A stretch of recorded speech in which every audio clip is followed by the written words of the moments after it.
everyone, it's Liz Boccolini, and today we're going to be taking a look at Cascadia. This is from AEG and Flat Out Games for 1 to 4 players. And in Cascadia, you're going to be taking these tiles that represent animal habitats, and you're going to be taking tokens with animals on them, trying to place the animals in their habitats, sort of building up the different environments to place animals in, trying to score based on some public scoring goals, and whoever's got the most points at the end of the game wins. So let's go to the table and see how to play.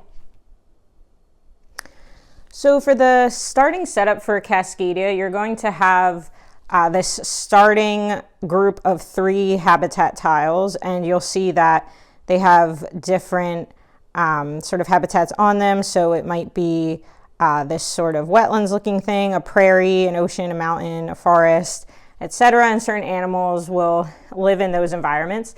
And then you're going to have 4 habitat tiles out individually with an animal token underneath. So the animals are a fox, a bear, a salmon, an elk, and a hawk. So you'll notice that the tile and the token don't always match. So with this one, there's a fox on the tile, but a hawk on the token. That's totally fine.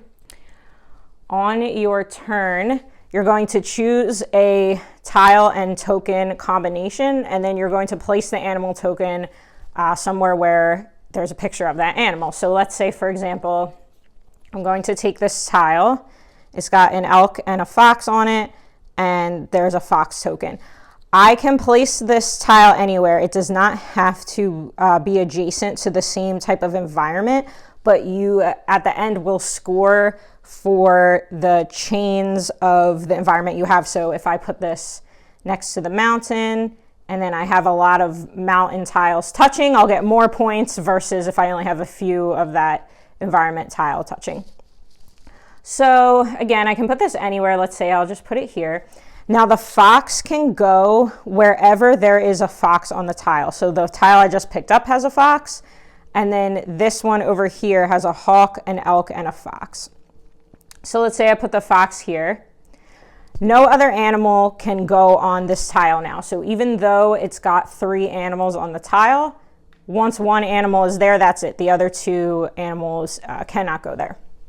And then I'll refill from the supply. There will be more tiles out. Just for setup purposes, I didn't put all the tiles out. So I'll choose a token from the bag, a tile from either of the stacks that you make, it doesn't matter. And then the next player will go. So we are trying to place animals in a certain way, in a certain pattern.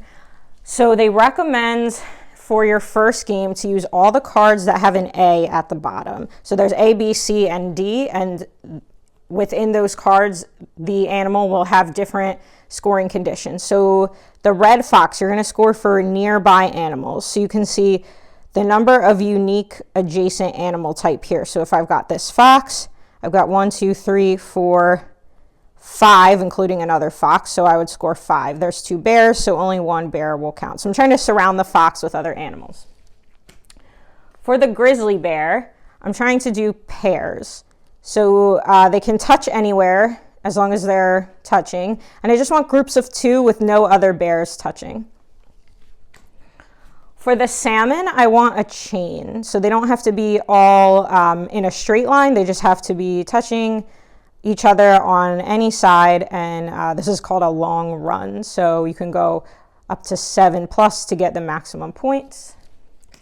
For the elk, I do want a straight line. So if I have 1 elk, it's 2. And then you can see as they're in a straight line, I get more points up to 4 in a line. And then finally, the hawk. I want the hawk by itself, so not touching any other hawk token, and then each hawk that's by itself, I will score points. So those are my scoring goals. Let's say it's my turn again, and I'm going to pick a tile that has this arrow on it with this little symbol here. This is a keystone tile.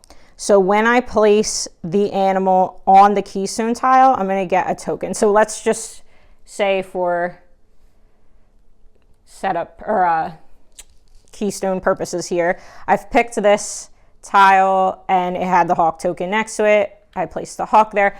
I'm going to get one of these tokens here. So if you save up these tokens, they're worth points at the end of the game, but I can also use them to perform certain actions. So one of the things I can do is I can spend this token and I can pick a combination of any tile and animal token. So let's say I don't like any of these combinations. Let's say I really want the Keystone Fox tile and a fox token. I'll just spend that little green token here, and then I can pick any combination there. And that was a Keystone Tile too. And then I'll just refill.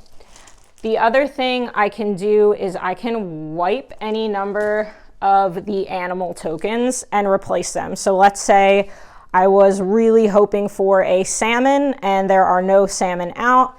I can spend this token. I can wipe as many as I want and then replace from the bag, hoping I get what I need.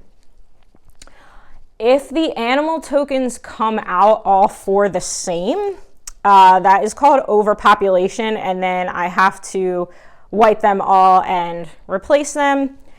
If the animal tokens come out and there are three of the same, so let's say the board looked like this.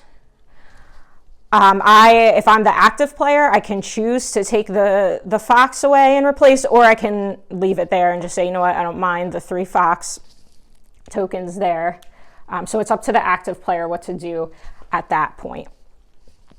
So everybody is going to take 20 turns.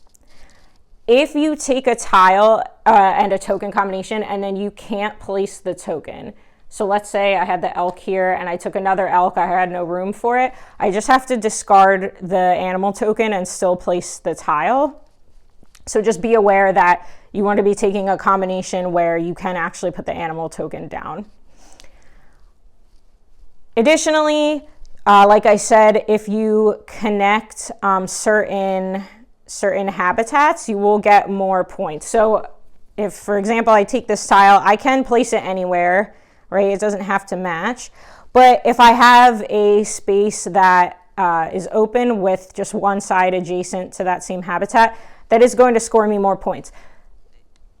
You want to try to balance that with where I can place the animals.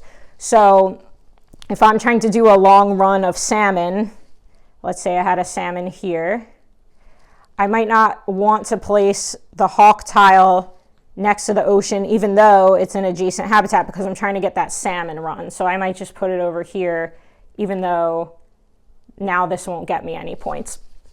So again, it's all about balancing that sort of, oh, do I go for the chain of habitats or do I try to meet the animal scoring conditions? All right, so at the end of the game, after we've all gone through 20 turns, we're going to add up our score, and we do get this nice little score pad, and I went and did my score for you in advance. So first, adding up all the scoring conditions for the animal, so these cards, and then you'll add up the top there. And then on the bottom, adding up the number of adjacent tiles that have the same habitat. And then depending on the number of players, if you have the longest chain, you'll get a little bonus that'll be added to your score. And then the number of the little nature tokens that you had left over. So I had 2 left over. And then your final score. Again, whoever has the most points at the end of the game wins. So that is Cascadia, and let's go back for final thoughts. Final thoughts on this one. I love this game. This is one of the very few games that I actually pre-ordered. So when I saw this, I thought, oh yeah, this is gonna be a good one for me. So I think it's one of those games that is, again, like many that I prefer easy to teach. Just because I'm often, in with my game group or whatnot, and you kind of want to have a quick teach so that you can get going, especially if people are newer to gaming. I never want to feel like somebody's so overwhelmed and then they're going to be like, well, I'm not coming back, because that was just information overload. So I like it in that respect. And then just the art, the theme, everything. I really like the different habitats in that you can choose to score if you want to put them in a line, or you can focus more on doing the animal tokens and getting those groupings and kind of strategizing of, okay, well, the elk in the line, I only score up to 4. So after I have 4 elk, maybe now I'm going to shift my strategy to focus on another animal or building up the adjacent mountains or whatever, because I've kind of fulfilled that condition. So on the surface, it seems kind of calming and maybe easy, but there's obviously multiple strategies you can take to it. It does require thought. And I just think the theme is really well integrated and just beautiful, beautiful game. I really, really like this one, even solo. I know we didn't go over solo, but solo mode is really great too. And I've played that and the multiplayer quite a bit. So overall, I'm giving this one 9 out of 10. Again, I love it. Highly, highly recommend this game. And again, it's called Cascadia. And I am Liz Boccolini. Thank you very much for watching, and I'll see you next time.